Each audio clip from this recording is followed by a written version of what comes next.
All right, we are gonna do a quick Sanwa M17 video, and I wanted to show you guys there's a trim to sub-trim convert option in the menu of this radio, and I wanted to show you how to use that.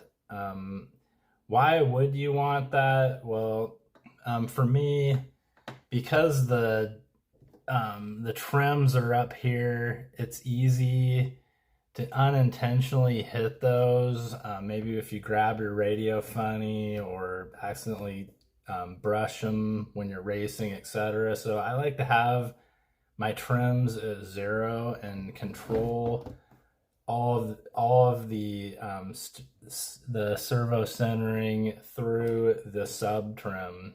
As well as the sub trim goes in 1-step increments versus the trim in 5. And so I like to have my trim for steering at 0, and then I use the sub trim to center. So I will show you if, for example, let's say you first build your car and you get it out on the track and it's going to the left or the right, and this is right before your race, so you just want to use trim to get it straight. And then once you go back into the pits, then you could use this sub-trimmed convert to bring it back to 0. So if we plug this in, and I'm going to apologize, my servo is a little loud, so you're going to hear some noise there.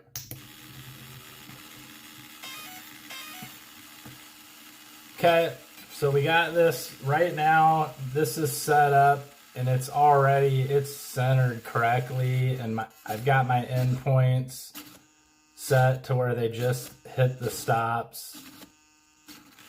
And right now you can see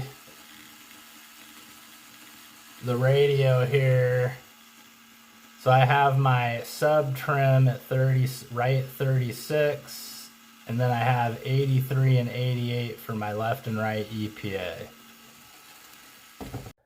Okay, so what I'm gonna do now is I'm gonna go into my radio menus, and I'm gonna intentionally put sub trim in this car to where it's not centered, and I will then reset my endpoints left and right to match that setting. And then I'll show you how you can use the trim to center it correctly, and then we can convert it back to sub trim. And you'll see that when we do this, we'll get back to or actually really close anyway, to the original settings we started with.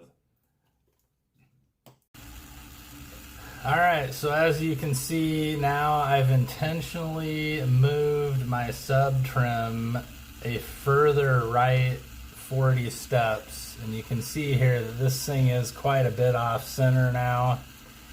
And I'm just doing it extreme like this so you guys can see it on film, but let's just say for an example, you unintentionally set this up as center, and then I went in and adjusted the EPAs, so we got this just hitting the stops.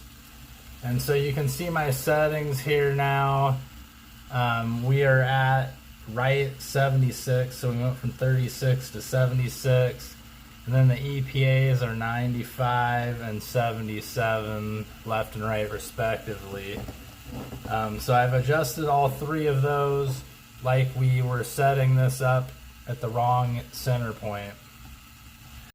So now if I come into the radio and I adjust the sub trim back over the 40 steps, so now I'm at left 40, you can see that we are back on center. And so this is simulating what you would do to center it at the track when you're up on the driver's stand, for an example. So now that this is back on center, if I go into this the main menu on the radio here, and I go to settings, and I pick, so here's settings, and I go to the bottom there and pick trim. So we go down here to trim. You can see now at the very bottom of that menu there's a convert enter. So if I go down to that and select enter to convert, you'll see now that to convert that sub trim, it's moving the the convert full trim back into sub trim. It's moving from right 76 to 36, and it's going very close to where we started. So this shows you how it's going to convert it. And you can see it's going to 83, 89, and we started with 83, 88. So then you just scroll over and enter on yes, and it converts that for you. And now, as you can see, if you go to this trim here, you can see we're back to 0. I just moved it 1, that's why it went to 5. But yeah, we're back to 0. So that is how you use that conversion. It's pretty cool. It takes care of your endpoints and your sub trim all at once. Hope you guys find this useful, and if you did, please like and subscribe.